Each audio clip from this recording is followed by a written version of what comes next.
Welcome to Have a Life Teaching, the podcast designed for educators who are dedicated to enhancing their teaching practice and creating a positive impact on their students' lives. In each episode, we'll dive deep into the world of education, exploring a wide range of topics related to curriculum, instruction, and assessment in K-12 schools. Together, we'll learn from the brightest minds in the education field. So if you're a passionate educator who's ready to take your teaching practice to the next level, join us as we explore the exciting world of education. My name is John Shimbari, signing in and saying, let's have a life teaching. Hello, everyone. Welcome to another episode of the Have a Life Teaching podcast. We've had several people on talking about the benefit of AI in teaching and learning situations, how teachers can be using AI to improve their delivery of instruction, and how students could be using AI to, in particular, hopefully increase their creativity rather than just to use AI to reproduce something and turn that in. There are many ways that teachers can do that, create the conditions where students are using AI as a tool to foster student creativity. So definitely it really does depend on how the teacher sets up the conditions for learning, whether or not AI is a tool or whether or not it's a replacement. And obviously I'm advocating for it to be a tool. With that in mind, today I'm really excited because we have a guest on talking not just about AI, because again, I think we could talk about AI from a multiple of perspectives. So it's never a conversation that's one and done when it comes to podcast episodes. But we're also going to be talking about how students can be using AI and chatbots in particular to create gaming apps to really help them learn concepts. And I thought that was really fascinating because it aligns two very key topics in 21st century education: AI, or the use of artificial intelligence, and the power of gamification for this next generation of students to really help them learn new information. With that in mind, I'm really excited to be joined by Dr. Kahn. Dr. Kahn has 20 years or over 20 years of experience as a senior researcher, most recently at Oxford University, looking at creativity and learning, looking at constructivism. He has also been a lecturer and a professor at various universities, including MIT and Uppsala in Sweden. Ken's going to talk to us about these two concepts and the marriage of AI and gamification. So Ken, thank you for joining us today. Yeah, thank you. I'm looking forward to this. Now, Ken, you also recently, and this is another way I found you, you recently also wrote a new book, which is called The Learning Apprentice: AI and the Amplification of Human Creativity. Yes, I've had a 50-year interest in AI and creativity and education. When chatbots first started coming out, I saw potential for how students could use them for very many different creative ways, which I'll be talking about.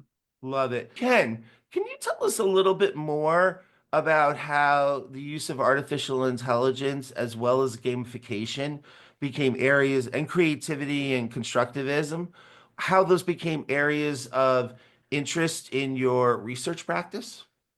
The story goes back when I was a graduate student at the MIT, and I went there just intending to focus on AI research, but I got quite interested in the idea of helping children, even pretty young children, learn to program and explore the possibilities, kind of constructivism before it had a name. My PhD thesis was even a generative AI, but AI was very different back then. It was very much handcrafted programs rather than learning from data with neural nets. I continue to be interested in this topic and particularly interested in helping children learn, be able to create interesting apps, games, simulations. So that was my focus up until 2 or 3 years ago when I got excited about what the possibilities are, starting with ChatGPT, and now equally interested in using Claude or Gemini. They're all capable of enabling a student to express their creativity in so many ways. It could be exploring something in science or mathematics, or it could be a game that the student is imagining. The book is mostly about creating apps and games and simulations, but it's also maybe a third of the book is about other kinds of creative uses of chatbots, including how to create text-based adventures, how to create illustrated stories, how to create conversations structured like a panel or a debate. There's quite a number of things I'm happy to talk about. And I love all the ways that AI can particularly help students do these kind of things and can help students do that without necessarily learning code. But even before we get there, Ken, ultimately, this is about gamification and learning through gamification. Could you walk us through, first of all, what is it? And why is it an effective way for students to be learning? The gaming world, first off, they're the most innovative when it comes to user interfaces. They have a direct connection with the users, so there's a fast feedback loop there. The other thing about games, by having conversations with chatbots, and in the process of creating games, the children are not only expressing their creativity, but they're, in order to, especially with the chatbot, that you have to improve your communication skills so that the chatbot understands what you're trying to do. You have to be able to be good at giving critical feedback so the chatbot knows what's wrong and what should be fixed. And then the games themselves can be grounded in something that connects to a school subject or something. So some kind of game that fits in with what they're learning in biology in school. And the chatbot says, oh, do you want to do something about ecology or animal behavior? Role playing the student, I say, oh, animal behavior sounds good. And it says, oh, do you want to do something with wolves and prey? Or do you want to do something with fish? Or do you want to do something with ants? So ants, I say. And then it helps you focus. It says, oh, with ants, there's a lot of things we could do. And I say, how about foraging for food? And then it generates a web app. It's an important idea about the web app is that it's an HTML file that's interactive because it's got JavaScript inside. And that means that it's safe to run. It can't do any harm to anybody's computer. It's easy to share. It could be run on any computer or device because they all have web browsers. And all the chatbots are quite good at creating web apps. And now they make it even easier because you ask for a web app and in half the screen you just see it and you can try it out and give feedback. So anyways, going back to the ant example, it wasn't that interesting just to control an ant picking up some food. So I asked the chatbot, how can we improve it? And it gave 10 different ideas. And one of them was that it had to avoid an enemy ant that would, if it caught it, would attack it. So that made the game more interesting because your ant was trying to get to the. And then when that was all working well, I said to the chatbot, how can we improve it even more? And it listed several ideas.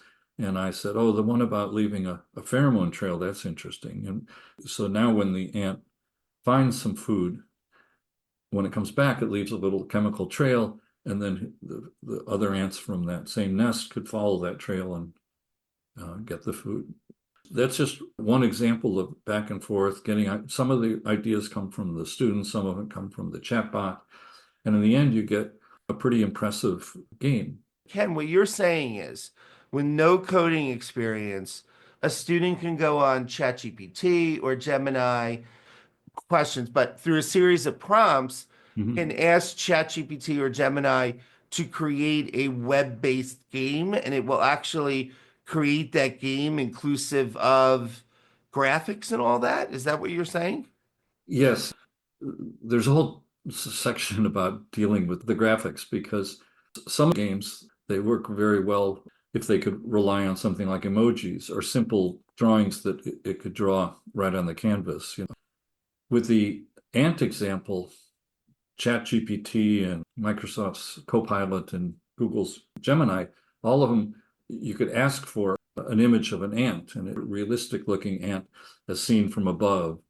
Then you could ask the chatbot, how can I integrate this image that I've got into the app and so on. So getting full images requires a little bit more effort. It doesn't require any real programming skill, but you have to know about files and folders and that. But for games in which you could rely on emojis, there's a lot more flexibility. And one of the things that's really impressive about these chatbots is since they've read pretty much the whole internet, I could start with a simple statement saying, oh, I want to make a web app that models kelp, sea urchins, and sea otters. In California, the kelp was all dying off because people had hunted the otters to nearly extinction. And therefore, the sea urchins were destroying the kelp. And the rest of the story for California is that when they understood what was going on, they found some sea otters up in Canada, brought them to California, and slowly the ecosystem recovered and the kelp grew back. When I asked a chatbot, I wanted to explore this. The first thing it did was to make a much more mathematical model, which wasn't what I intended. I mean, that would be another good exercise to explore how these populations relate mathematically. But I said, no, I want to model the individuals. And it came up with the idea that for the kelp, there's a nice fern that looks a bit like kelp. And for the otters, there actually is a emoji. For the sea urchin, because said, I found an emoji for a hedgehog, and that looks a bit like a sea urchin.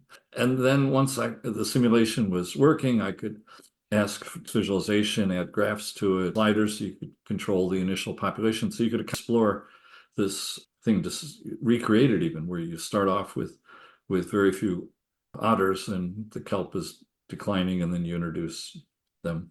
Simulations can be turned into games in some sense. The ant was another example. But maybe I'll give you another example of a game. And this one, I was imagining a fairly young student doing it. And one of the things that's very good about, first off, the rapid progress of chatbots, but also the fact that in the last few months, they've gotten very good at having voice-oriented interchanges. They understand speech and they could come back with speech. The example that I was thinking of is one where they wanted to make a adventure game that had to do with riddles. And they said they wanted to have a fairy that when she meets the monster poses a riddle. If the riddle is answered properly, a treasure chest appears, and then you can do it over again and so on.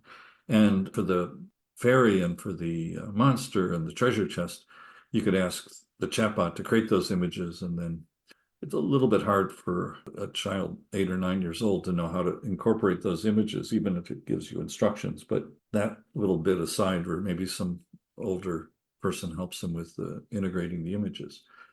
It made for a very cute little game. And then when I returned to it a few months later, I was showing it to people, and I saw that the riddle's answer might be chalkboard. And if you said blackboard, it said, no, that's wrong. And I thought, well, probably, we could fix that. So I went back to the conversation. One of the things that's nice is these chatbots remember all your old conversations. So you could go back and resume an old one, maybe add some more things. And I said, how could we make it so it accepts answers that aren't exactly the one that was expected? And its first suggestion was to list possible answers and just see if it's in there. And I said, well, can we do something more interesting using AI? And it knew how to load in a pre-trained machine learning model that can be used to detect if two bits of text are paraphrases of each other. And it knew how to do this. When I was testing it, it was better, but I said, well, there were some cases where it still was not really accepting what I thought was a close enough answer. And it said, oh, well, you should change the similarity threshold. So you're kind of learning a bit about AI in the process of using it, in the process of trying to make your game better. And then it even suggested you could even have a lower threshold in between, where the response from the monster is, oh, that's close, try again.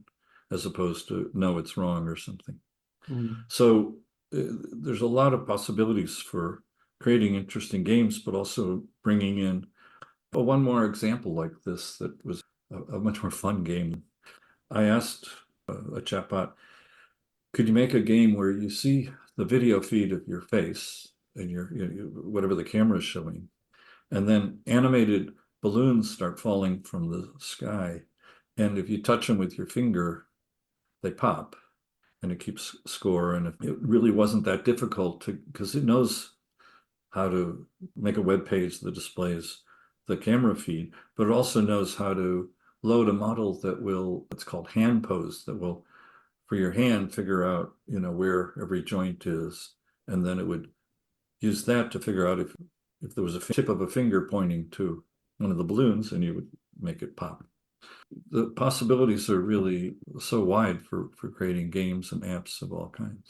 Indeed. And what really resonated with me, Ken, as you were talking is yes, we're talking games, but we're also talking simulations. Mm-hmm. And when we have students reading text, whether it's fiction text, whether it's nonfiction text, the ability to use AI Mm-hmm. to create a visual simulation of either a real process, as in the case of otters and the inverse relationship between sea kelp and sea urchins, and then bringing in the otters to control Right. the sea urchin population. Yes, it's a game, but it's really a way for students to explore concepts in non-linguistic ways, as well as linguistic ways when they are actually prompting the chatbot to create the simulations. That's really exciting to me that it does bring in another level or a different modality of learning. And I think that that's particularly important for our multilingual learners and Mm-hmm. our students who might struggle a little bit more in reading. How can we still ensure that they understand the concepts, particularly if we're teaching science or social studies, where maybe the main goal is the content goal and not the reading goal? How can we still figure out if our students, again, who do struggle with that reading, do actually understand the content goals? Even though they're simple simulations at this point, simulations don't necessarily need to be complicated to prove that students understand the content point that you're trying to make. You also brought in a little bit about how you can bring in gamification by bringing in some adventure into these games Mm-hmm. that actually can teach students some skills. So the example you gave about a girl asking a monster riddles and thinking how students can even use a simple adventure type scenario like that to learn key concepts in whatever theme they're studying. We talked about a little bit about the philosophy behind gamification, the value of gamification to promote creativity and learning. We're talking about visual simulations, these visual Mm-hmm. simulations being a good opportunity to help our more non-linguistic folks learn something. And let's face it, even good readers sometimes like to explore or explain something visually. Even though we're talking about students owning this, teachers could use it to create a very simple simulation of something, build that into their lessons before they actually have students read that article. They could almost have created this little simulation of adding otters, reduce urchin population, resulting in added kelp, or Mm-hmm. vice versa. Get students looking at that. Have students do a see, think, wonder. What do you see in this simulation? What do you think about it? What do you wonder? And then bring in the actual reading piece. I really like the versatility and the ability to use these simulations and games in a way that augment traditional learning. Any further thoughts on that, Ken? Many directions to go. One is I've done a fair number of experiments where I've asked the chatbot something like, oh, I just learned in class about the Euclid's proof that there's no limit to the number of prime numbers. but I want to have a captivating story that's illustrated that captures the basic ideas of this proof. And it will make a nice little story. And then you could take each section or paragraph and say, well, what would be a good way to illustrate this, and trying to get images to go with it. And you could even ask it, could you add little interactive apps into the story that illustrate the basic idea of taking these prime numbers and multiplying them and adding one, and why that produces a new prime number, that kind of thing, in a very visual, interactive way. There's so many different multimedia approaches to this. One of the things I did with the same task, understanding this proof, I asked a chatbot, could you make lighthearted lyrics about this proof? And then I took the lyrics and went to one of these song generators and pasted them in and said I wanted the style of a musical for children. So then I got 3-minute nice audio file. And then I said for each stanza, what would be a good image. And then I had 5 images and this audio file. So then I said to the chatbot, could we make a web app that would display the images one after the other while playing the music? That's fantastic. Given the number of times I've been in elementary classrooms, particularly, Ken, and I've seen kids really get excited when their teacher puts on a music video and they get up and they jump around and they sing a Yeah. song. The fact that that you, as the educator, could be using AI to create this if the video doesn't already exist by using that simple process you described. Where did you go? You went to. For the visuals, I think I did use ChatGPT. And for the lyrics, I find that Claude is a little bit better at writing and creativity. And then there's 2 companies, Suno and Udio, that will take lyrics and a description of what style and produce a nice song with. I can imagine a teacher making this for the students. I can imagine a team of students where each one has a different task. One student has to do the lyrics, another one has to do the song, another one the images or something. They put it all together. The other thing I was thinking, Ken, for older students, like you were just saying. In fact, I was in a classroom the other day, and it's funny you're saying this because it really ties into what happened in that classroom. So I was in a classroom the other day, and students were reading a speech given by Winston Churchill. And it was an ELA Mhm. classroom. It was I believe, a seventh or an eighth grade classroom. And the goal wasn't so much the history.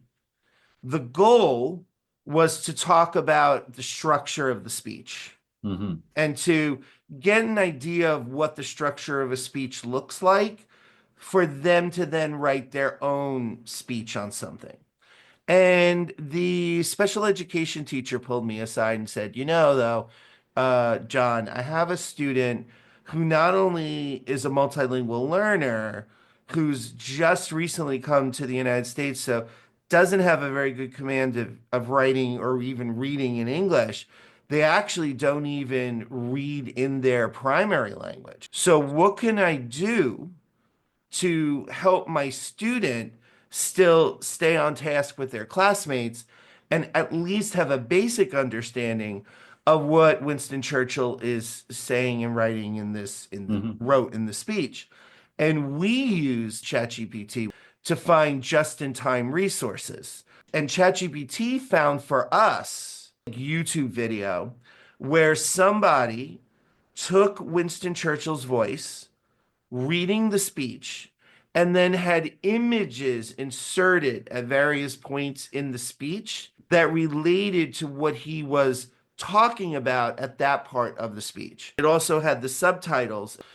So I'm thinking an older class like that, eighth grade, to your point, could almost be creating the scaffolds and supports themselves that they could then use with their classmate to help their classmate follow along. I can actually give you some examples of this. Reminds me of been for 50 years these text-based adventures, but now chatbots could create adventures on the fly. Recently, I did an experiment where I said, pretended to be a high school student. I want to visit ancient Athens.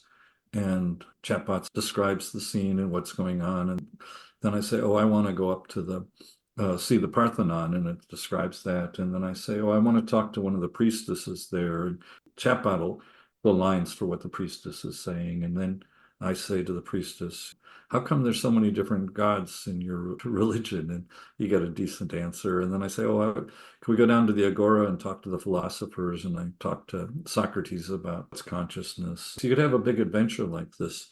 And you could ask it to every so often generate an image. Another example along the same lines, I said to ChatGPT, I'm a high school student who's learning French. I've only had a year or so. I'm not very good, but I would like to have an adventure in French where I have to say what actions I want to take in French. But I also added, I really like science fiction. It'd be much more fun to learn it in something that matches my interests. The first thing it said was pretty complicated French, and I just simply said, no, no, much simpler French. I'm not that advanced. And then I was on the ship and suddenly some object appears, and the science officer says, what should we do? I said in French, not very good French, I want to tell the science officers something. And what I thought was great was that it came back and said, oh, you want to tell the science officer this thing. But in the process, it corrected both the spelling and the grammar of when I had said science officer. I had gotten the word order wrong and spelled something wrong, kind of fixing things on the fly. And again, myself as a high school student, I would have much more enjoyed learning French if I could just have these adventures, either textually or spoken, with the latest versions of these chatbots. In terms of these choose your own adventure games, does the teacher or the student, whoever's creating them, do you have to program the specific questions you want to discuss, or do the chat bots do that on the fly within the structure of the tour you created? I don't know if I'm making Yeah, sense. no, that's right. And that's the big innovation. 3 or 4 years ago, it would have had to have been everything carefully pre-programmed and constrained according to what the program was capable of. But now with chatbots, it really does create it on the fly, and it could be about anything. Another adventure I had was I wanted to witness the assassination of Julius Caesar. You start off just talking to local citizens about what's going on, and then you sneak into the Senate and you see it. And then I got curious. I said, I want to talk to people a few days later about what they thought of the assassination. And then a year later, and then at the end, I said, Shakespeare wrote this play. Is it very accurate? The play of Julius Caesar. And it came back saying how this much is right, this, and then there was a little bit of reordering things or embellishing, but it was largely historically accurate. Pretty interesting that you could even combine history and English. What have you found? I mean, I'm sure that technology will continue to get better, but what have you found about the veracity of these simulations and adventure games at this point in using AI? So first off, if you're creating apps or games, the fact that the chatbot might hallucinate is maybe creative license. It doesn't really matter because it isn't a factual thing that you'd be misled about. And when it is, my view of how to assess a student is not just how good a exploration they did, what kind of questions they asked, what maybe the reflections about the process. Part of the assignment is to catch any mistakes. And in this case, I remember after having this long adventure, I think I had it with ChatGPT, and I gave the entire text of it to Claude. And I said, do you see any problems with this? How good was this adventure? And it said, this was really right. Then it said, the security around the Senate would have been so great, there's no way the student could have gotten in to witness this. But then it went on to say, but maybe for dramatic license, that's okay. Another example, I once asked it to make a story that involved a visit with Madame Curie.